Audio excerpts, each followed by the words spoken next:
আসলে নির্বাচনী যে ব্যস্ততা জমে উঠেছে বললে একদমই ভুল বলা হবে, কারণ আপনি জানেন যে প্রত্যেকটি ধাপে যখন নির্বাচন অনুষ্ঠিত হয় আমরা কিন্তু জানাই যে আসলে মানুষজনের আগ্রহ কম। ঠিক তেমনই আপনার এই প্রচারণার সময় মানুষজনের আসলে খুব বেশি যে মানুষজন একত্রিত হচ্ছেন কিংবা আসছেন সভা সমাবেশগুলোতে অংশগ্রহণ করছেন তা না।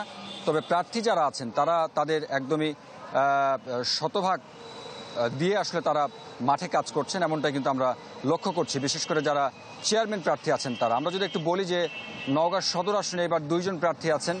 নওগাঁর মহাদেবপুর আছে, নওগাঁর মহাদেবপুরে আছেন 6 জন, একজন নারী ক্যান্ডিডেট আছেন সেখানে। আপনি জানেন যে কিছুদিন আগে সেখানকার যে উপজেলা চেয়ারম্যান ছিলেন তিনি অবশ্যই এবার নির্বাচনের ক্যান্ডিডেট ছিলেন, তিনি মারা গেছেন অ্যাক্সিডেন্টে এবং মারা যাওয়ার পরে তার স্ত্রী তিনি কিন্তু আসলে ক্যান্ডিডেট হয়েছেন সেখানে। এবং আরেকটি বড় উপজেলা সেটি হচ্ছে মান্দা উপজেলা, সেখানেও 6 জন প্রার্থী আছে। তবে সেখানে একটু ব্যতিক্রম, সেখানে একজন বিএনপি থেকে একজন প্রতিদ্বন্দ্বিতাকারী প্রার্থী সেখানে আছেন। উপজেলা বিএনপির সহসভাপতি ছিলেন, তিনি নাম হচ্ছে মনোজিৎ কুমার সরকার। অবশ্য তিনি নির্বাচনে অংশগ্রহণ করবার জন্য তাকে এরই মধ্যে কিন্তু কেন্দ্রীয় বিএনপি থেকে বহিষ্কার করা হয়েছে।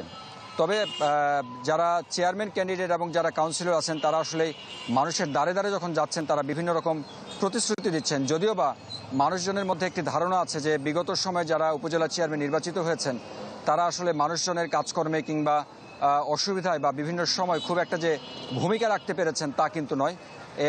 এসব বিষয় নিয়ে আসলে উপজেলা চেয়ারম্যান যারা প্রার্থী আছেন তাদের সঙ্গে কথা হচ্ছিল, তাদের মনেও একটি ক্ষোভ আছে যে তারা জনগণের ভোটে নির্বাচিত হন, কিন্তু দিন শেষে তারা নির্বাচিত হবার পরে আসন পাবার পরে খুব বেশি যে উন্নয়ন বলেন কিংবা সমাজের বিভিন্ন সমস্যায় যে খুব একটা ভূমিকা রাখতে পারে তা কিন্তু নয়। তারা আসলে সরকারের সুদৃষ্টি কামনা করেছেন যে তারা যাতে করে সেই জায়গাগুলোতে ভূমিকা রাখতে পারেন, মানুষের যে প্রত্যাশা সেটি তারা শতভাগ দিতে পারেন। এমনটা ছিল নওগাঁ থেকে। হারুন, ধন্যবাদ আপনাকে। দর্শক, চতুর্থ ধাপে উপজেলা পরিষদ নির্বাচনে প্রার্থীদের প্রচারণার খবর জানছিলাম আমরা।